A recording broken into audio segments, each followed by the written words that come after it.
Hi friends, welcome back to my channel. ఎలా ఉన్నారు friends? బాగున్నారా? మేమైతే చాలా బాగున్నాం. మీరందరూ కూడా బాగుండాలని మనస్ఫూర్తిగా కోరుకుంటున్నాను. ఫస్ట్ ఆఫ్ ఆల్ అందరికీ హ్యాపీ సండే. ఇదైతే సాటర్డే రోజు ఈవినింగ్ లాగు. రోజైతే మార్నింగ్ లాగా షేర్ చేసుకుంటున్నాను కదా, ఈరోజైతే ఈవినింగ్ లాగా షేర్ చేసుకుంటున్నాను. నేను వీడియో ఏ విధంగా ఉందని కూడా చెప్పండి.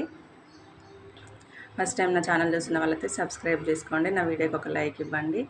మీరు ఒక లైక్ ఇవ్వడం వల్ల నా వీడియో ఇంకొంతమందికి రీచ్ అవుతుంది. అలాగే నా పాత వీడియో చూడని వాళ్ళు కూడా వెళ్ళి నా పాత వీడియో చూడండి. సాయంత్రం అయితే బట్టలు తీసుకొచ్చేసి బట్టలు అయితే మడత పెట్టేసుకుంటున్నాను. ఆఫ్టర్నూన్ వండేసాను.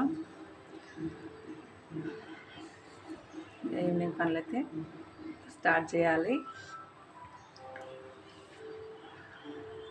బట్టలు మర్చేసి పిల్లలకు పాలు వేయాలి, చాయ్ పెట్టేసుకోవాలి. ఇవన్నీ అయితే షూట్ చేశాను. చూడండి, కొంచెం ఎండ్ వరకు అయితే చూడడానికి ప్రయత్నించండి వీడియోని. ఎండ ఫుల్ కొడుతుంది కదా, బట్టలు అయితే కొద్దిసేపు అట్లా ఎండిపోతున్నాయి. 2 o'clockకి విండేసాను. 5 o'clock వరకు మొత్తం ఆరిపోయినాయి. ఇవైతే తీసుకొచ్చి అయితే మడత పెట్టేస్తున్నాను. నేను బట్టలు అయితే ఎప్పటికప్పుడు మడత పెట్టేసుకుంటాను. పెడతా అంటే నెగ్లెక్ట్ అవుతుంది కదా అనేసి మడత పెట్టేసి ఎవరి వాళ్ళకైతే పెట్టేస్తాను.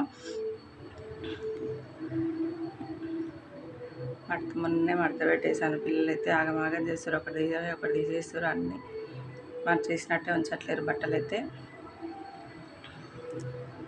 నావి మా చిన్న మమ్మీ, మా ఆయన ముగ్గురు నీట్గా ఉన్నాయి. మా స్మైలీ కూడా అవి ఇవి తీస్తుంటుంది.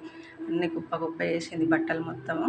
మళ్ళీ మడత పెట్టాలి అవి. పిల్లలకైతే ఒక సైడ్ పాలు పోసేసి చల్లారితే అనేసి అందులో చక్కెర బూస్ట్ చేసి అయితే పక్కన పెట్టేశాను. ఇక కొన్ని మార్నింగ్ పిల్లలు తాగలేదు అనేసి ఇక అవి మళ్ళీ మార్నింగ్ కన్నా అయితే లేకపోతే తోడన్నా పెడదామనేసి ఒక బాక్స్లో పోసి అయితే పెట్టేసిన తర్వాత చాయ్ అయితే పెడుతున్నాను.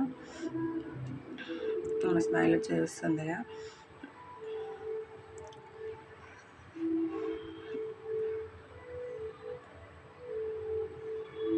మాకు అన్నయ్య పడుకొని ఉన్నాడు, ఇంకా లేవలేదు. మధ్యాహ్నం మంచిగా పడుకుంటుండు, సాయంత్రం పడుకుంటుండు 4 o'clock అట్లా పడుకొని 7కి లేస్తున్నాడు. నైట్ అయితే 12:30, 1 వరకు నన్ను పడుకొని ఇస్తలేడు, ఆయన పడుకుంటలేడు. ఇప్పుడైతే పడుకొనే ఉన్నాడు. ఈవినింగ్ ఇంకా నేనైతే పాలు పోస్తున్నాను పిల్లలకి.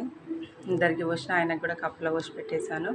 కప్పులో గ్లాసులో తాగంటే అస్సలు విన్నాడు. కప్పులో పోస్తేనే తాగుతాడు పాలు, లేకపోతే తాగడు. లేచినాక తాగుతాడు అనేసి కప్పులో అయితే పోసి పెట్టేశాను. మా చిన్న పాపకి కొంచెం దగ్గు బాగా వస్తుంది, అట్లా అనేసి కొంచెం అయితే జిందా వేసాను. ఇంకా మంచిగా తాగుతుంది. జిందా వేస్తే మా పెద్దమ్మ తాగదు. ఇంకా జిందా వేయమంటే ఆమెకు జిందా వేస్తే ఆమె అయితే తాగుతుంది. మా కన్నయ్య కూడా పక్కన పెట్టేశాను. వాళ్ళకి పాలు పోసి చాయ్ పెట్టినాయి కదా, చాయ్ మసిలేసరికి బాసనలన్నీ చదిరేద్దామనేసి బాసనలు అయితే చదిరేస్తున్నాను. ఇక్కడ చిన్నపాప కొంచెం జలుబైన దగ్గులేసిన చిందా వస్తే ఎమ్మట తగ్గిపోతుంది. చిందా పోయి అనేసి ఒకటి అడుగుతుంటుంది. నేను పోయకున్నా కూడా కొంచెం హీట్ కదా అనేసి ఎక్కువైతే పోయాను. ఎప్పుడో ఒకసారి వస్తాను నేను.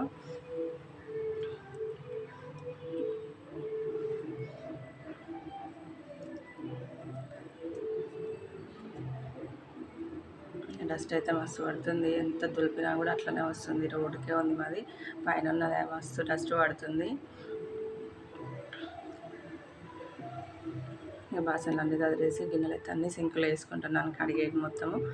కొంచెం అన్నం ఉంది, అన్నం ముడిచిపెట్టేసి ఈరోజు అయితే కర్రీ ఏం చేయలేదు. మామిడికాయ పచ్చడి ఉంది, అది వేసుకొని తింటామంటే కర్రీ అయితే ఏం చేయలేదు. ఈవినింగ్కి ప్రిపేర్ చేసిన చూడండి, బ్లాగ్లో ఉంటుంది. కిచిడి చేసిన పిల్లల కోసం అనేసి ఎండ్ వరకు చూడండి, వీడియో ఉంటుంది.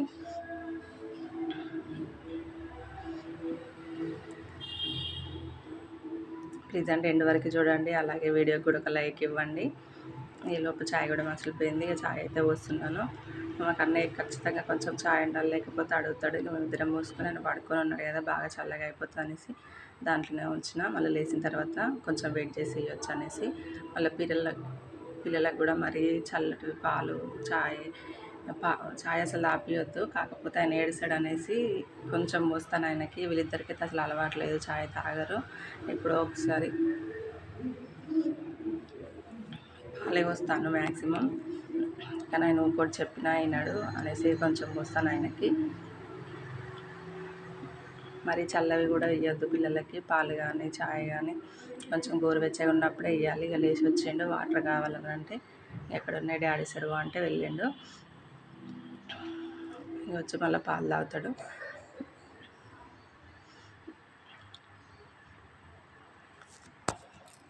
అయితే గ్యాస్ కూడా అంతా క్లీన్ చేసేసాను. ఇక చాయ్ పోసి మొత్తం క్లీన్ చేసిన తర్వాత ఇల్లు అయితే తుడుచుకుంటున్నాను.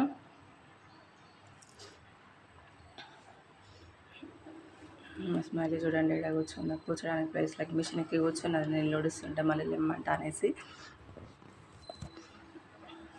టీవీ దగ్గర నుండి డే టైంలో మొత్తం టీవీ దగ్గరనే కూర్చుంటుంది, పడుకుంటుంది. ఆమె బొరుడే ఇల్లు మొత్తం బొరుతుంటుంది. ఇల్లు చేసిన తర్వాత ఇక కిచడి వేద్దామనేసి అయితే రైస్ కడిగేసి పెట్టి బాసనలు కడిగేసి చాలుప్పు బియ్యం నాంతాయి కదా అనేసి ఇంకా బియ్యం కడగడానికి అయితే దాంట్లో ఉన్నవి అవి ఏమంటారు నల్లగా ఉన్నవి అవి అయితే ఏరేసి బియ్యం అయితే కడిగేస్తున్నాను. మాకు నేను ఎత్తుకోవాలంట, నిద్ర సరిపోలేదు ఆయనకి. ఎత్తుకో అనేసి లొల్లి చేస్తున్నాడు. నేను పని చేస్తున్నా డాడీ అని చెప్పినా వినట్లేడు. కొద్దిసేపు ఏడిస్తే వాళ్ళ డాడీ తీసుకొని వెళ్ళిండు. నేనైతే బియ్యం కడిగేసి అయితే పక్కన పెట్టేశాను.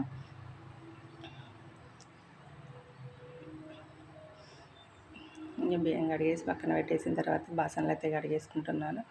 మార్నింగ్ నుండి బాసనలు కడగలేదు, కొన్నే ఉండే. ఇక కూర కూడా ఏం చేయలేదు కదా, అందుకోసం కొన్నే ఉండే బాసనలు కడగలేదు. ఇప్పుడైతే టిఫిన్ చేసినవి, మధ్యాహ్నం తిన్నవి, ఇప్పుడు పాలు పోసినవి అవన్నీ అయినాయి బాసనలు. అవైతే కడిగేస్తున్నాను అన్నీ. పిల్లలు ఇంటి దగ్గర ఉంటారు కాబట్టి గ్లాసులు, స్పూన్లు అవి ఇవి తీసి ఆడుతారు, అన్నీ తీసుకొని సింక్లో వేస్తారు. మస్తు బాసనలు అవుతున్నాయి.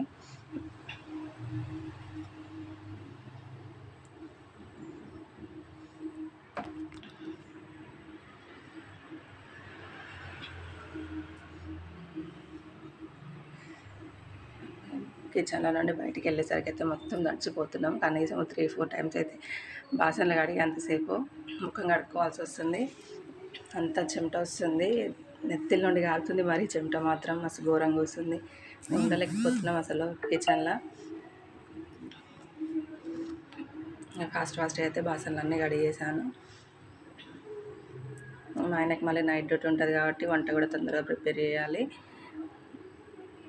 ఇక బాసనలన్నీ కడిగేసి కొంచెం పెసరపప్పు అయితే నానబెట్టేసాను. పెసరపప్పు వేసి చేస్తున్నాను. దాంట్లో కొంచెం నెయ్యి, చాలా రోజులు అవుతుంది ఇంట్లో చేసిన నెయ్యి, అదే ఉంటే కొంచెం వేసిన.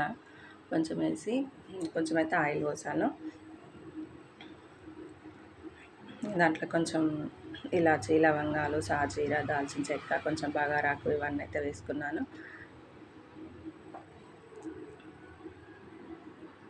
ఇవన్నీ వేసి అవి కొంచెం వేగిన తర్వాత అందులోనే ఉల్లిగడ్డ, పచ్చిమిర్చి వేసాను. అవి కొంచెం వేగిన తర్వాత ఆలు, టమాటా వేస్తే కొంచెం టమాటా తొందరగా వేగుతుంది. కొంచెం ఆలు వేయడానికి టైం పడుతుంది కదా, కొంచెం సాల్ట్ వేసి మూత పెట్టేస్తే ఒక 2-3 మినిట్స్ అదే వేగిపోతుంది. వేగిపోగానే కొంచెం పెసరపప్పు వేసుకొని ఒక 5 మినిట్స్ అట్లా సిమ్లో పెట్టేస్తే పప్పు కూడా ఆయిల్లో మంచిగా ఫ్రై అయిన తర్వాత వాటర్ పోసేసుకొని కొంచెం సాల్ట్, రుచికి సరిపడా సాల్ట్ వేసుకుంటే అయిపోతుంది. నేనైతే ఇదే ప్రాసెస్లో వేసుకుంటాను ఎప్పుడు వేసినా కూడా. కొంచెం కరివేపాకు వేసిన, కొత్తిమీర అయితే లేదు, కొత్తిమీర ఏమీ వేయలేదు. కొత్తిమీర ఉంటే కొత్తిమీర కూడా వేసేదాన్ని. ఇక కొంచెం పప్పు ఉడికిన తర్వాత అయితే వాటర్ పోసేసాను.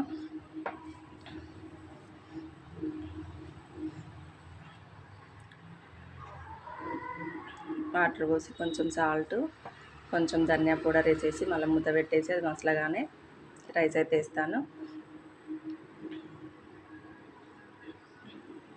ఎంతమంది ఈ విధంగా వేసుకుంటారు అనేది కామెంట్ బాక్స్లో కామెంట్ చేయండి ప్లీజ్ అండి. కొంచెం కామెంట్ కూడా చేయండి.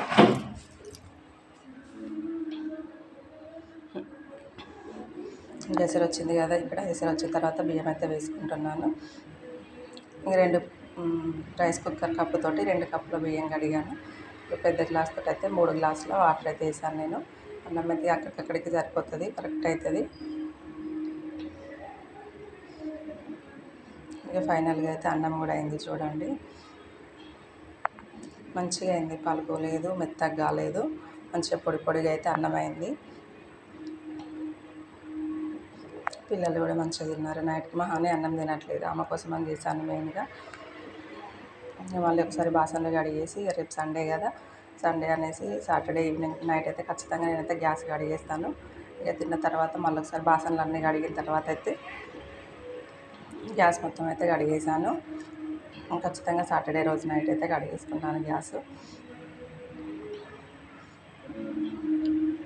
ఇంతకుముందు కడిగేది వీక్లీ 2-3 టైమ్స్ కడిగేది. కాకపోతే ఇక్కడ కడగడానికి కంఫర్ట్గా లేదు. వాటర్ కూడా అన్నీ కింద పడిపోతాయి. ఓకే, కిందికి వస్తే పిల్లలు అటు ఇటు నడుస్తుంటే కింద పడుతుంటారు. అందుకోసం అనేసి ఎక్కువ అయితే కడగట్లేను. Weekly 1 time కడిగేస్తాను. తోటి నీట్గా తుడిచేసుకుంటాను.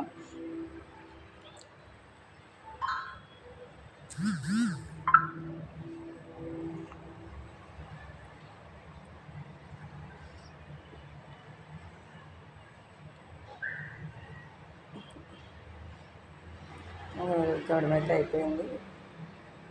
మంచిగా రుద్ది కడిగేస్తే టైల్స్ అయితే నీట్గా ఉంటాయి. ఫైనల్గా అయితే కడగడం కూడా అయిపోయింది. ఇక అప్పటికి 10:30 ఏమవుతుందో టైం. ఇక వాడుకోవాలి. మా ఆయన కూడా డ్యూటీకి వెళ్ళిపోయిండు. ఈరోజుకైతే వీడియో అయితే ప్లీజ్ నచ్చినట్లయితే లైక్ చేయండి, షేర్ చేయండి, కామెంట్ చేయండి. Thank you for